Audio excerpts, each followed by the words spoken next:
Hello there and Assalamu alaikum. Welcome back to another episode of the My English Matters podcast. I'm Amnah, and today we have a special episode for all the introverts out there. Do you often feel tired after talking to people? Do you prefer a quiet evening with a good book over a busy party? If so, you might be an introvert. And guess what? That's perfectly okay. Being an introvert is just one way of being. But when it comes to learning and speaking English, many introverts face special challenges that can affect their confidence. So I hear this from our students all the time. Many of them say, I'm an introvert and I'm afraid to speak English because I don't want to make mistakes. It's a common fear, but it doesn't have to hold you back. So today, we'll explore how you can overcome these challenges and become a confident English speaker. First, let's understand what we mean by introversion and extroversion. So, these ideas were first talked about by the Swiss psychiatrist Carl Jung in the early 20th century. So, according to Jung, these traits show two basic ways people focus their energy and attention. So, introverts are people who focus more on their inner world. They often feel tired after social interactions and need alone time to feel better. They tend to be thoughtful and prefer small group activities or being alone. Now, extroverts, on the other hand, focus more on the outside world. They get energy from social interactions and enjoy being around people. They're often outgoing and talkative and like being in large groups or busy places. But modern psychology says that introversion and extroversion are not just black and white. So many people have traits of both. This has led to the idea of a third category, ambiverts. Now, ambiverts have a mix of introverted and extroverted traits. They can enjoy socializing, but also need their alone time.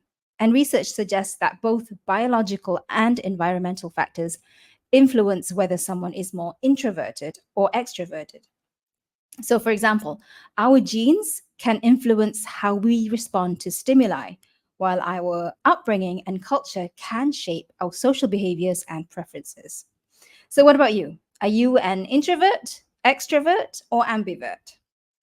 Personally, I think I am an ambivert leaning towards introversion. Growing up as a third of seven siblings, yes, seven siblings, our house was always full. So it was always like the TV was on, somebody was squabbling in the corner if it wasn't me, myself with another sibling. So I loved being around people, especially people that I love. But I also really enjoyed the rare quiet moments by myself. Until now, I still enjoy socializing and talking to people, but I also need my alone time to recharge and feel energized. So there are many misunderstandings about introversion and extroversion. For example, introversion is often confused with shyness, but they're not the same. Shyness is actually a fear of social judgment, while introversion is simply a preference for less stimulating environments. I know many introverts who are outgoing and not shy at all. They don't fear social judgment. Maybe they overcame it, or maybe it was never an issue for them. What makes them introverts is their preference for quieter settings over busy ones. Similarly, extroverts are sometimes seen as talkative or attention seeking, but this isn't always true. I know extroverts who are shy and quiet, so they love being around people, but prefer to remain silent due to fear of judgment or making mistakes in speaking or just not feeling comfortable sharing their opinions. So, whether you're an introvert or extrovert, being shy and fearful of making mistakes can affect any of us. That's why I always say, don't let that label of being an introvert hold you back or make you believe that you can't become a confident speaker. All right, let's discuss some common challenges that introverts encounter when learning a new language, such as English. So these challenges are not exclusive to introverts, but they tend to affect introverts more than extroverts. So the first one is the fear of making mistakes. Like I said earlier, introverts may tend to worry about speaking incorrectly and avoid speaking to prevent embarrassment.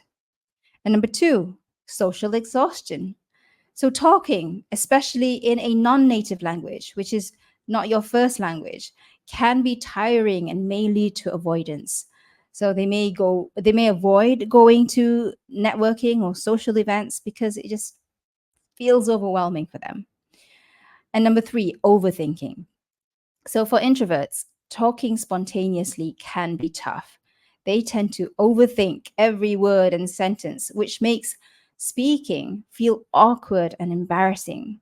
So while it's good to think before you speak, introverts sometimes find it hard to strike that balance. So, how do we overcome these challenges? First, you need to understand where you fall on the introversion extroversion spectrum. So, this can help you make choices that match your natural preferences. For instance, knowing that you are more introverted might lead you to seek out quieter places for studying or working, while an extrovert might do better in a lively and busy setting. So, for example, as an ambivert myself, leaning towards introversion, I know that I perform best in a quiet environment where I can think independently. But at the same time, I understand the importance of team meetings and discussions. So before our weekly meetings, we have a weekly meeting at My English Matters.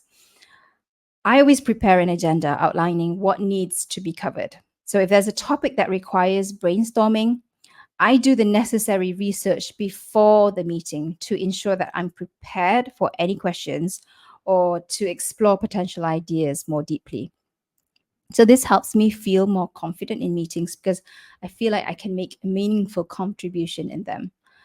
But when it comes to making important decisions that don't require approval from other team members, I prefer to make those decisions outside of the meeting. So this allows me to make thoughtful choices without feeling rushed, but also getting the input from other team members in the meeting.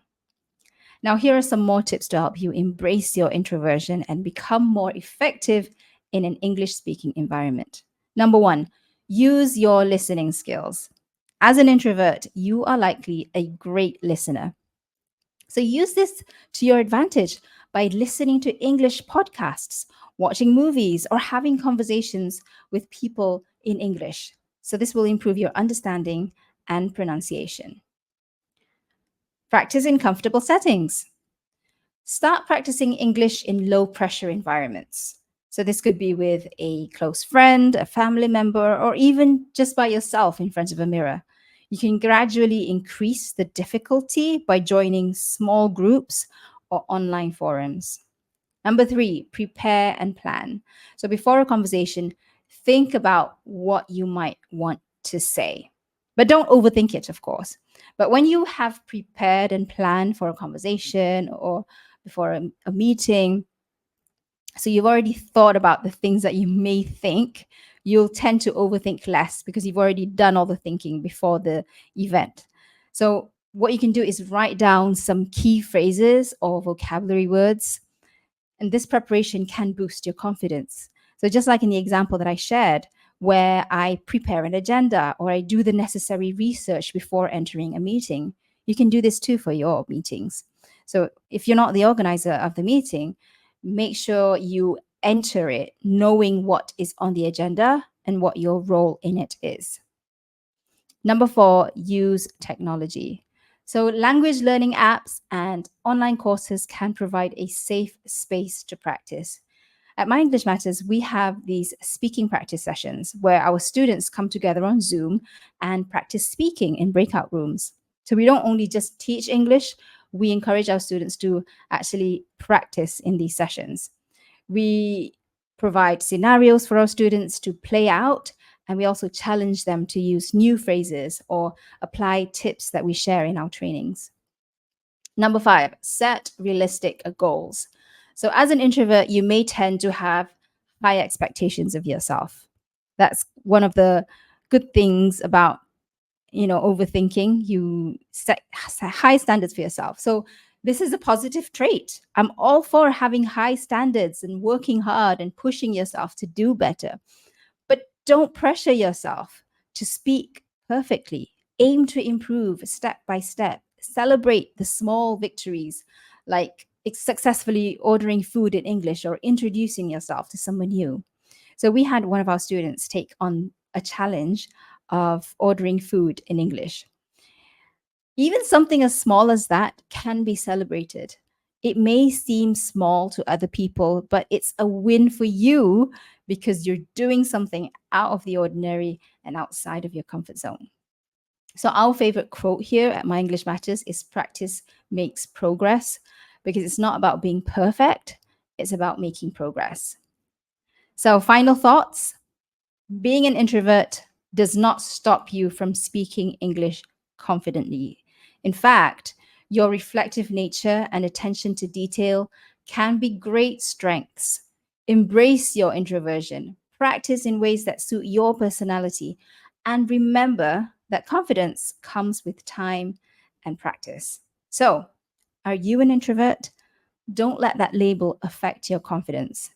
With the right strategies and a supportive community, you can master the English language and communicate with confidence. Thank you for tuning in to this episode of the My English Matters podcast, and we hope to see you in the next episode. Bye for now, and Assalamu alaikum.